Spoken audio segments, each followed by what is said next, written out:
তারিখে বিটকয়েনের সেটআপটা কি হতে পারে? বিটকয়েন ঠিক কোন জায়গাতে দাঁড়িয়ে রয়েছে? এখান থেকে কি বিটকয়েন পড়ে যাবে না বিটকয়েন উপরের দিকে উঠবে?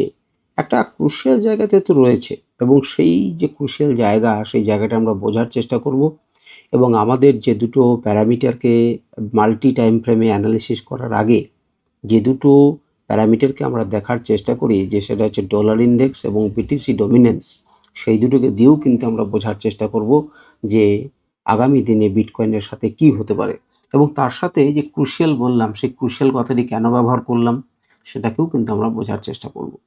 তো প্রথমেই আমরা একটু ডলার ইনডেক্সকে দেখি এবং ডলার ইনডেক্সকে অনেকদিন আপনাদের সাথে আমি দেখাইনি।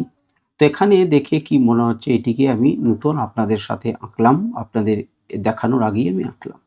তো আপনি দেখুন যে মার্কেট কিন্তু এখানে উঠে ধাক্কা খেয়েছে এবং সে চেষ্টা করছে, এখানে কিন্তু একটা বেস তৈরি করেছে, এর নিচে যাচ্ছে না। আর কি বলেছি না, ডলার ইনডেক্স যদি উপরের দিকে যায় তাহলে মার্কেট বিটিসির ক্ষেত্রে কিন্তু এটি খারাপ নিউজ হতে পারে এবং মার্কেট কিন্তু পড়তে পারে বিটিসির ক্ষেত্রে।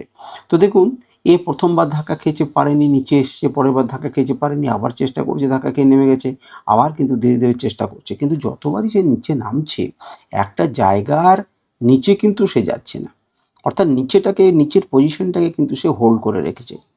তাহলে এইখানে দূরত্ব যখন বাড়ছে এখানেও কিন্তু সে একটা ডব্লু প্যাটার্নের মতো হয়ে সে উপরের দিকে যাবে না তো, আর ডব্লু প্যাটার্নের মতো তৈরি হবে না তো।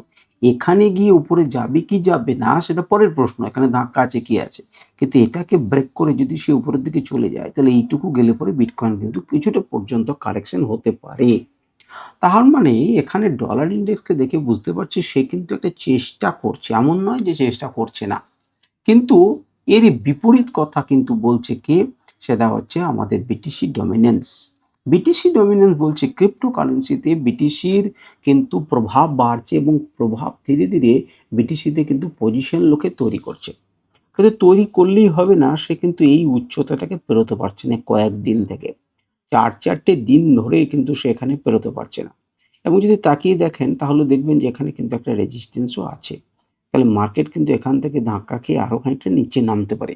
তাহলে এটি যদি নিচে নামে আর তুলনামূলকভাবে যদি আমাদের ডলার ইনডেক্স বেড়ে যায় তাহলে পরে কিন্তু আমাদের বিটকয়েনের ক্ষেত্রে একটা প্রেশার পড়বে।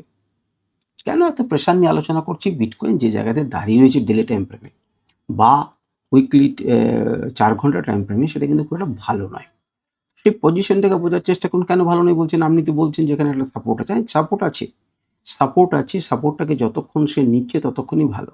এই র্যালিতে প্রত্যেকবারই সে একটা করে কারেকশন দিয়েছে এবং তারপর উপরের দিকে গিয়েছে, এটাই তার নিয়ম হয়ে দাঁড়িয়েছে যে কিছুক্ষণ উঠবো, থামবো, আবার উপরের দিকে যাবো, থামবো, উপরের দিকে যাবো।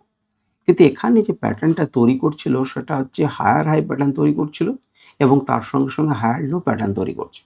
কিন্তু এই জায়গাটাতে এসে একটা জিনিসকে আমরা দেখতে পাচ্ছি, এখানে যে হাইটা তৈরি করেছে, অর্থাৎ সবচাইতে বেশি হাইটা তৈরি করেছে, সেই হাইটার উপরেই কিন্তু তুলতে পারছে না, উঠতে পারছে না। তার অর্থ কি?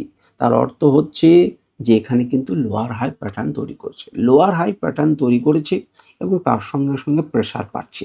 তাহলে এটি এই লোয়ার হাই প্যাটার্নটাকে সেটা নিচে নিয়ে যাবে কিনা সেটা কিন্তু ওই দুটি জিনিসের উপরে নির্ভর করছে। ওই দুটো জিনিসের মধ্যে একটা যদি ব্যগরমায় করে তাহলে পরে কিন্তু আমাদের এই মার্কেটটা একটুখানি প্রেশারের মধ্যে থাকতে পারে এবং নিচে থেকে আসতে পারে। দেখুন নিচে থেকে কিন্তু বাইং এসেছে, নিচে থেকে কিন্তু বাইং এসেছে। সেই বাইংটা আসার পরেও যে বায়াসটা মার্কেটটাকে তোলার চেষ্টা করলো তাদেরকে কিন্তু সম্পূর্ণরূপে পরাজিত করে মার্কেট নিচের দিকে এসেছে। অর্থাৎ এই বায়াসদের ক্ষমতা এমন কিছু নেই যে মার্কেটটাকে উপরে তুলে নিয়ে চলে যেতে পারলো। এই বায়ার্সদের পুরো ক্ষমতাটাকে শেষ করে যদি মার্কেটটা নিচে চলে আসে তাহলে কিন্তু একটা কারেকশন আমরা দেখতে পাবো এবং সেক্ষেত্রে মার্কেট কিন্তু আবার সেই ৭৯,০০০ গেরোতে আবার এসে পড়বে এবং সেক্ষেত্রে আবার একটা ডব্লু প্যাটার্নের মতো তৈরি হবে। তারপর আবার একটা চিন্তা শুরু হবে যে এটা যদি ভেঙে দেয় তাহলে নিচের দিকে আসবে, যদিও এটা অত্যন্ত শক্তিশালী একটা লেভেলস, এ নিয়ে কোনো সন্দেহ নেই।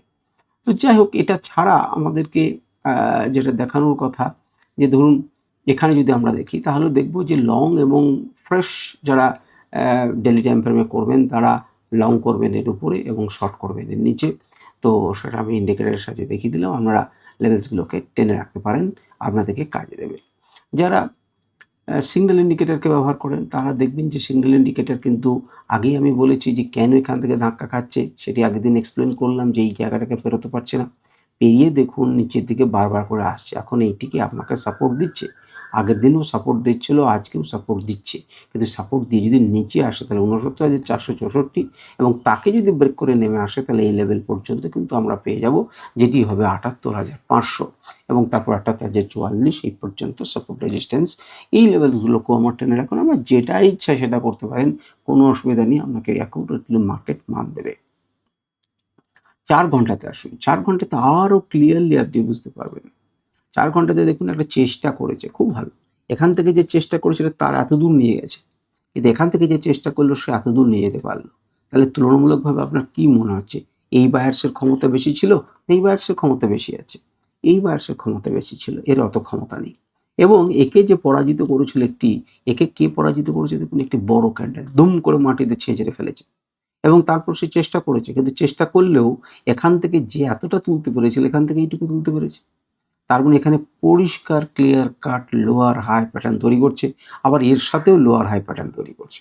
তাহলে আমাদেরকে এটিকে যদি পরাজিত করতে পারে, এই যে ডব্লু প্যাটার্নটা তৈরি করে যদি উপর দিকে যেতে পারে, ভেরি ফাইন, ভেরি ফাইন। এবং সেই রকম ধরনেরই একটা আভাস আমরা পাচ্ছি কীরকম, যে এখানে কিন্তু হায়ার লোজ তৈরি করছে। এই হায়ার লোটাকে যদি ব্রেক করে দিয়ে এই লেভেলের নিচে চলে আসে তাহলে কিন্তু তখন আমাদেরকে বলতে বাধ্য হব যে লোয়ার। এবং এই ক্ষেত্রে কি করতে পারে, আপনি এইভাবে একটা ট্রেন লাইনকে এঁকে রাখুন, মার্কেট এই পর্যন্ত হলে এই পর্যন্ত আসতে পারে, এইখানে ধাক্কা খেয়ে সে কিন্তু আবার নিচে নামতে পারে, তখন কিন্তু এখানে অরিজিনালি লোয়ার লো প্যাটার্ন তৈরি হবে। আপনারা বোঝার চেষ্টা করুন এবং জানার চেষ্টা করুন। আপনি যদি একটু বেশি রক্ষণশীল হন তাহলে পরে আপনি যদি এইভাবে একটা ট্রেন লাইন আঁকেন তাহলে অলরেডি দেখবেন সেই ট্রেন লাইনটা ব্রেকডাউন করেছে এবং ব্রেকডাউন করার পর উপর দিকে যেন যাচ্ছে রিটেস্ট করতে। রিটেস্ট করে যদি এখানে সাস্টেন করে তবে তো ভালো, আর এটা যদি রিটেস্ট হয় তাহলে মার্কেট কিন্তু তখন নিচের দিকে নেমে যেতে পারে।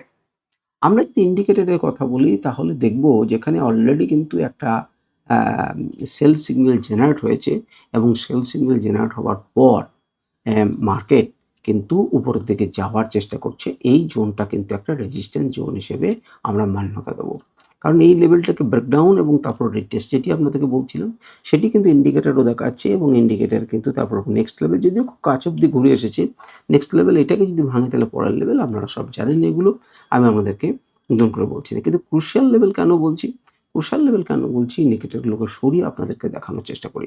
তাকিয়ে দেখুন এই এই যে লেভেলটা, এই লেভেলটাকে একে ভালো করে দেখুন। মার্কেট দেখুন প্রথমে একবার চেষ্টা করেছিল পারেনি, দ্বিতীয়বার চেষ্টা করেছিল পারেনি, তৃতীয়বার সফলভাবে পেরে যাওয়ার পর উপর উঠেছে, এখানে রিটেস্ট করেছে, তারপর মার্কেটটা নামিয়ে দিয়েছে। মার্কেটটা আবার চেষ্টা করেছে, আবার নিচে নামিয়েছে, আবার চলেছে, কিন্তু এখানে লোয়ার হাই প্যাটার্ন তৈরি করছে। এবারে মার্কেট এই লেভেলের নিচে ট্রেড করছে। এখন ক্রুশিয়াল এই জন্যই বললাম, এটা কি পারবে একে ব্রেক করে উপর দিকে উঠতে? ইফ ইয়েস দেন গুড, আর যদি না পারে তাহলে কিন্তু আমাদেরকে লোয়ার লো তৈরি করলে মার্কেট কিন্তু আসবে এবং প্রত্যেক ক্ষেত্রে আপনি সেল অন রাইজ মার্কেট করবেন, যত উপরের দিকে যাবে তত কিন্তু আপনি বিক্রি করবেন। 4 ঘন্টা টাইম ফ্রেমে এবার যদি আপনি চলে আসেন 1 ঘন্টা টাইম ফ্রেমে, আপনাকে সেম জিনিস দেখাবো। দেখুন আমরা একটা জোনকে এঁকে রেখেছিলাম এবং তারপর একটা ব্লু জোনকেও টেনেছি। সেই ব্লু জোনটাকে এবার টেনে নেওয়ার আমাদের উচিত কি উচিত, তাহলে সেই ব্লু জোনটাকে আমরা অনেকখানি টেনে নিলাম। টেনে নিলে কি হলো, দেখুন আপনি কোন জায়গাতে সাপোর্ট নিয়েছে, কেন ব্লুটাকে এঁকে রেখেছিলাম বুঝতে পেরেছেন? আপনারা যদি সেটাকে মেনটেন করতেন তাহলে দেখতেন যতবার এখানে এসেছে ততবার কিন্তু সাপোর্ট নিয়েছে। এখন সাপোর্ট নিয়ে এর উপরে ওঠে তবে কিন্তু ভালো, অর্থাৎ ৮১,০০০-এর উপরে যদি ক্লোজ করতে পারে এবং সেটা যদি সাস্টেন করে তাহলে কিন্তু ভালো, আর যদি সাস্টেন না করতে পারে তাহলে এখানে ধাক্কা খেয়ে কিন্তু মার্কেট নিচের দিকে আসতে পারে। সেক্ষেত্রে প্রথমবারের জন্য একে ব্রেক করবে এবং ব্রেক করার পর আপনি রিটেস্টের জন্য অপেক্ষা করবেন এবং তারপর আপনি সেল করবেন মার্কেটটাকে এবং মার্কেট সেক্ষেত্রে নিচের দিকে আসতে পারে। এটা হচ্ছে 1 ঘন্টা টাইম ফ্রেম এবং এর সঙ্গে আপনি এইভাবে একটা জোনকে কল্পনা করে নিন, আমি এঁকে দিচ্ছি আর তাকিয়ে দেখুন এইভাবে একটা জোনকে কল্পনা করে নিন, তাতে কিন্তু আপনার কাজে লাগবে। যদি মার্কেট উপর দিকে যায়ও এক্ষেত্রে কিন্তু একটা ধাক্কা খেতে পারে। তো চলুন, এটা যারা 1 ঘন্টা টাইম ফ্রেমে করবেন তাদের জন্য সেটা বলো। আপনি যদি 15 মিনিটে করেন তাহলে একদম ক্লিয়ার কাট এইভাবেই কিন্তু একটা ট্রেন লাইনকে এঁকে রাখুন, যেটা আপনাকে আশা করি একটা কি বলবো, একটা জায়গাটা কিন্তু আপনাকে দেবে। এই পর্যন্ত আপনি আশা করতে পারেন। আর অনেকে টানতে পারেন এখান থেকে এইগুলোকে করে আপনি মনে করবেন যে হ্যাঁ এখানে সাপোর্ট নিয়েছে, মেবি আপনি করতে পারেন। এই দুটি আপনি এইখানে টার্গেট রেখে যেতে পারেন। এইটুকু যাওয়া মানে কিন্তু আপনার বিশাল উদ্ধার হওয়া কিছু নেই। এখানে একটি ধাক্কা খাবে আপনি দেখতে পাচ্ছেন। সেখানেই কিন্তু ১ম বারের জন্য ধাক্কা খেয়েছে। সুতরাং এখানে কিন্তু আপনার একটা ধাক্কা আছে। যদি সেইটাকে আরও নিখুঁতভাবে আপনি মেইনটেইন করতে চান যে ১৫ মিনিটে আমি ট্রেড করতে চলেছি, সুতরাং আমাকে কিছুটা বোধ থাকতে হবে। তাহলে তাকিয়ে দেখুন আপনাকে কোন জায়গাতে আমি যখনই এখানে দিলাম সাপোর্ট নিয়েছে, আপনি তাকিয়ে দেখুন এখানে এক্সাক্টলি সে রেজিস্ট্যান্স ফেস করেছে। তাহলে আপনাকে এই উপরে যেতে গেলে পরে আবার এখানে আপনাকে কি করতে হবে? বেরোতে হবে। এইভাবে আপনি মার্কেটটাকে ১৫ মিনিটের জন্য যারা ট্রেড করবেন আঁকতে পারেন। আর যারা সরাসরি মার্কেট লেভেলস দেখবেন তারা দেখতে পাচ্ছেন যে আজকের দিনের জন্য মার্কেট লেভেলস এটি, যেটি আপনাদেরকে সকালবেলাতে আমি শেয়ার করি, আজকে আমি দিতে পারিনি।